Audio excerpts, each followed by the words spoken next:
Euh, bon, bah, je vais reprendre les différents points que j'ai notés. Oui, entièrement d'accord avec vous, monsieur Larose.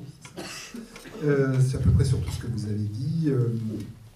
Évidemment, ça ressortait simplement en creux de mon propos, c'est que la démocratie, comme on dit, c'est une respiration. Hein, on parle souvent de respiration démocratique, donc il ne s'agit pas de mobiliser des citoyens en permanence à propos de tout. Hein. Enfin, je pense que, sauf à être dans une approche, disons, néo-maoïste de la question,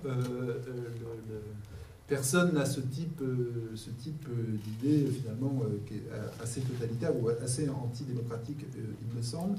Et c'est vrai que j'y ai peu insisté dans les propositions que j'ai listées, mais j'aurais pu ajouter, parce que j'ai beaucoup insisté sur la question de l'amont, c'est-à-dire du moment où on élabore les projets qui ensuite, voilà, bon... alors c'est vrai qu'il y a, ça s'observe, hein, moi je l'ai vu dans le contexte nord-américain, il peut y avoir une très forte mobilisation de citoyens au moment où on construit les projets, là où justement on dessine ce que va être l'avenir, mais qu'ensuite il y a un essoufflement à peu près inévitable au moment de la mise en œuvre. Par contre, le moment où il peut y avoir réactivation de ça, c'est le moment de l'évaluation, sur lequel j'aurais pu effectivement consacrer plus de place dans mon rapport et dans mon propos aujourd'hui. Ça rejoint une autre question que vous avez soulevée, c'est celle que... Enfin, on n'a pas vraiment de mots en France, on dit rendre des comptes. Alors là encore, les anglo-saxons, ils ont un terme qui convient parfaitement pour décrire ça, ils appellent ça accountability. Et donc c'est la logique qui fait que les différentes politiques publiques viennent au-devant des citoyens, de la société, pour rendre des comptes sur leur action. Et c'est vrai qu'en France, de ce point de vue, il y a une résistance culturelle extrêmement forte des institutions. On a des institutions autoréférencées qui ont beaucoup de mal à considérer la société civile comme un acteur égal, légitime, et qui ont plutôt tendance à considérer que la société civile, c'est le problème, et c'est d'elle que vient, en fait, bon, prenons le cas des enseignants. C'est, voilà, vous savez bien que dans la culture éducation nationale, on ne parle pas d'enseignants individuels, hein, il y a cette propension à considérer que, finalement, l'école marcherait très bien s'il n'y avait pas... s'il n'y avait pas les élèves, quoi. Enfin, que le problème vient de l'extérieur. Et une difficulté de cette institution à accepter un exercice de transparence sur ses modes de fonctionnement, sur ses résultats, sur ce qu'elle fait, etc. Et on pourrait appliquer le même raisonnement au HLM. C'est très, très caractéristique dans le monde HLM que je connais un peu. On pourrait l'appliquer à la police nationale, etc. etc. Quelqu'un a parlé de la... je ne sais pas si c'était vous, de la coformation, ou peut-être madame, quelque part, évidemment dans mon esprit, et d'ailleurs dans les propositions que je fais, il ne s'agit pas uniquement de mettre à niveau des citoyens qui serait insuffisant, parce que ça renvoie à une conception un peu infantilisante, je trouve, et il y a un terme dont je me méfie beaucoup quand on parle de démocratie participative ou de participation, c'est le terme de pédagogie. Je déteste ce terme. Voilà, dans pédagogie, ça renvoie à enfant, et bon, donc on a le sentiment que c'est des gens qui sont encore immatures et qu'on va élever comme ça à la hauteur de la citoyenneté. Et donc je pense que il faut tout simplement commencer par considérer les gens comme des adultes. Il y a un autre terme que je déteste, pardonnez-moi pour ceux qui l'utilisent, c'est quand on parle des mères de famille et qu'on dit les mamans, par exemple. Bon, ça un truc qui me... Voilà, je trouve qu'il y a quelque chose qui renvoie à la sphère domestique, qui renvoie à une position d'infériorisation sociale et qui est tout à fait contradictoire avec l'idée que ce sont des citoyens à part entière. Donc pour moi, ça marche dans les deux sens. Hein. C'est à la fois...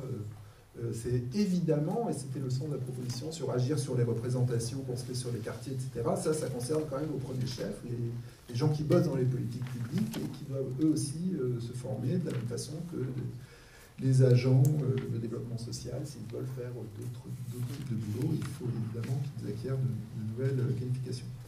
La question de madame sur le millefeuille. Alors bon, il y a j'ai pas j'ai pas d'hypothèse là à vous soumettre hyper spécifique sur les conseils citoyens, sinon que c'est un millefeuille, c'est du millefeuille involontaire, je dirais. C'est-à-dire que l'intention, c'était justement pas d'ajouter une couche à l'existant, mais de faire autre chose. Mais le risque ou l'écueil possible, c'est que finalement, ça va être ça. Ça va être que le conseil citoyen, ça va être une sorte de réplique du conseil de quartier, et que donc ce ne sera pas fondamentalement autre chose. Mais plus fondamentalement, cette problématique du millefeuille renvoie à quelque chose qu'on connaît plus largement dans l'analyse des politiques publiques, hein, c'est que quand on invente quand on met en place une mesure, un dispositif, quelque chose, etc., il est beaucoup plus facile de la mettre en place qu'ensuite de la supprimer. Parce que dès lors que vous créez une mesure, vous avez des gens qui en vivent, ou qui tirent leur légitimité, ou qui bénéficient de la dite mesure ou du dit dispositif, et c'est toujours extraordinairement difficile de défaire ce qu'on a commencé à faire. Et les politiques de la ville fonctionnent ainsi, et tout particulièrement dans la politique de la ville. D'ailleurs, je note au passage que dans la réforme actuelle de la politique de la ville, il y a des grands envolées sur le thème de la simplification, mais que généralement, quand on veut simplifier, on ajoute des éléments supplémentaires de complexité au lieu de simplifier, ce qui renvoie à une vraie difficulté de conception des politiques publiques. Et puis, qu'est-ce que j'avais noté? Là, j'arrive pas à me relire, désolé.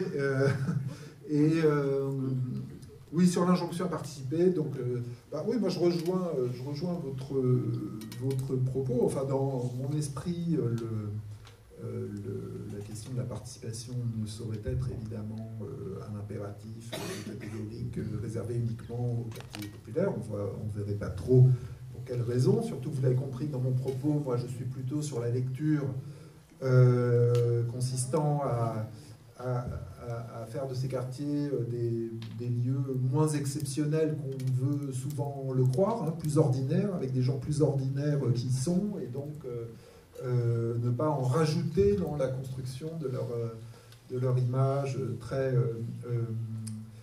spécifique. Maintenant, une fois que j'ai dit ça, il me semble que dans la politique de la ville, il y a quand même des raisons qui militent en faveur d'un effort plus important pour la mobilisation citoyenne. C'est que j'ai insisté dans mon propos sur le fait qu'il y a des obstacles qui sont spécifiques à ces quartiers et qui rendent plus difficile ça. Mais il y a aussi des motifs ou des motivations qui rendent la participation beaucoup plus impérieuse qu'elle ne l'est ailleurs.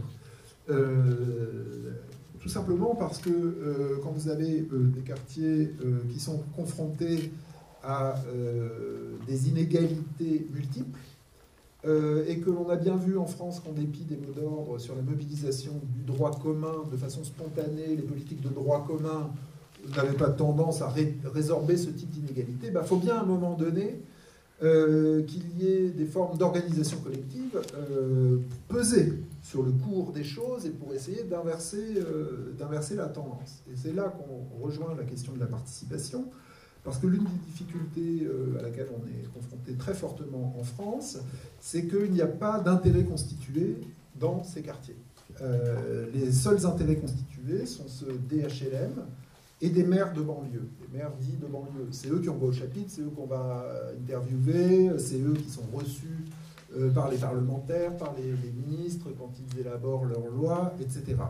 Donc il y a un manque important qui est peut-être en train d'être comblé justement parce que Mohamed Meshmash a bien, quoi qu'il en dise, il voit bien la limite de l'exercice consistant à s'en remettre à la volonté politique pour avancer. Et donc là, depuis le rapport, en fait, ils essaient de maintenir une certaine mobilisation et de constituer ce qu'ils appellent une coordination citoyenne.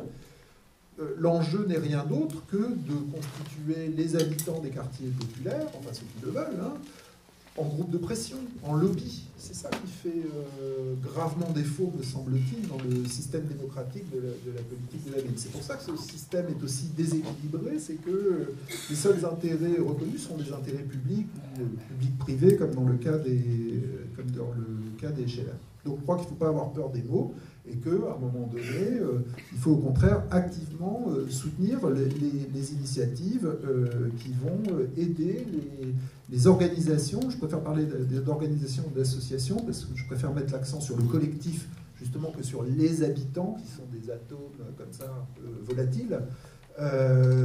Et donc il faut encourager toutes les formes d'auto-organisation de gens qui veulent se constituer en lobby pour peser de façon efficacement et se mettre un peu au niveau d'autres corps constitués qui existent en France, beaucoup mieux armés pour faire valoir leurs intérêts. Merci.